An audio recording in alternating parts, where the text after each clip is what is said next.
மகளிர் தின விழாவில் மகளிருக்கென பிரத்யேக பிங்க் ஆட்டோ அறிமுகம் செய்வதில் தமிழக அரசு பெருமை கொள்கிறது.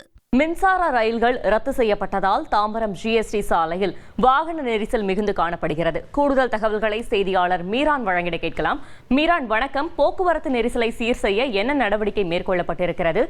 வாகன ஓட்டிகள் என்ன தெரிவிக்கிறார்கள்? கள தகவல்கள். தாம்பரம் சென்னை கடற்கரை, தாம்பரம் செங்கல்பட்டு பகுதியில் இன்று காலை 5:10 மணி முதல் மாலை 4:10 மணி வரை மின்சார ரயில் சேவையானது ரத்து செய்யப்பட்டது. இதன் காரணமாக காலை முதலே தாம்பரம் பயணிகள் கூட்டம் அலைமோதி கொண்டிருந்தது. இந்த நிலையில் தற்போது கடுமையான ஒரு போக்குவரத்து நெரிசலானது ஜிஎஸ்டி சாலை பகுதியில் ஏற்பட்டிருக்கிறது. 50க்கும் மேற்பட்ட சிறப்பு பேருந்துகள் பல்வேறு இடங்களுக்கு தாம்பரத்திலிருந்து இயக்கப்பட்டது. இதன் காரணமாக பேருந்துகள் தாம்பரம் மேம்பாலம் அருகே வளைவில் திரும்பி மீண்டும் சென்னைக்கு திரும்பும் பகுதியில் கடுமையான ஒரு போக்குவரத்து நெரிசல் ஏற்பட்டது.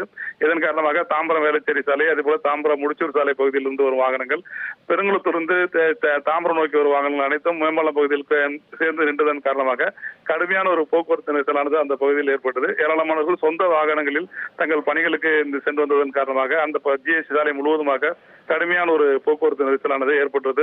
மின்சார ரயில்கள் ரத்து செய்யப்படுவதிலும் காலை முதலே கடுமையான ஒரு போக்குவரத்து நெரிசல், பேருந்து நிலையத்தில் பயணிகள் கூட்டம் என தாம்பரம் ஒரு பரபரப்பான நிலையிலே காணப்பட்டது.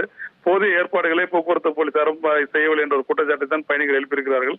கடுமையான வெயில் நேரத்தில் கடுமையான ஒரு போக்குவரத்து பாதிப்பில் சிக்கி பொதுமக்கள் கடும் அவதிப்பட்ட நிலையில் தற்போது போக்குவரத்து சீராக இருக்கிறது. மின்சார ரயில் 4:10 மணிக்கு பிறகு மீண்டும் ஞாயிற்றுக்கிழமை அட்டவணைப்படி இயங்கும் என்று ரயில்வே அறிவிக்கப்பட்டு அதன்படி ரயில் போக்குவரத்தானது தற்போது மீண்டும் தொடங்கி இருக்கிற நிலையில் ஜிஎஸ்டி சாலையிலும் ஏராளமான வாகனங்கள் சென்று கொண்டிருக்கிறது. போக்குவரத்து நெரிசலை சீர் செய்யும் பணியில் போக்குவரத்து போலீசார் தற்போது ஈடுபட்டிருக்கிறார்கள். தகவல்களுக்கு நன்றி மீரான்.